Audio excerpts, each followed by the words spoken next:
The US just slapped a new 25% import tax on car parts like engines and transmissions. This follows last month's 25% import tax on actual cars. President Trump says this is all about boosting car manufacturing in the US.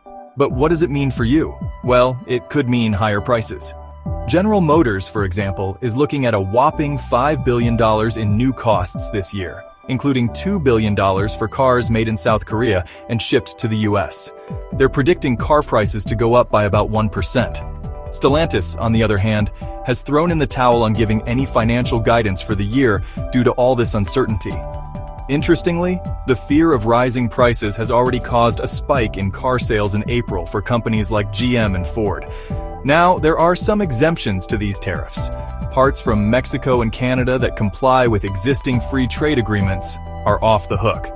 This exemption, originally seen as temporary, is looking more like a permanent fixture.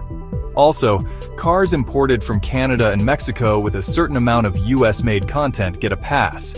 There's even a 2-year system letting car makers cut duties on parts from other countries if they're used in US-assembled cars.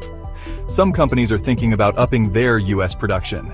GM has ramped up truck production in Fort Wayne, Indiana, while dialing back in Canada. Mercedes might expand their Alabama plant, but don't hold your breath for any massive factory builds just yet. The market's too shaky. And keep an eye on future trade deals with South Korea and Japan. If things start looking grim, President Trump might rethink these tariffs. Almost half of the cars sold in the US last year were imports. These new tariffs could really shake things up. So, if you're in the market for a new car, you might want to act sooner rather than later.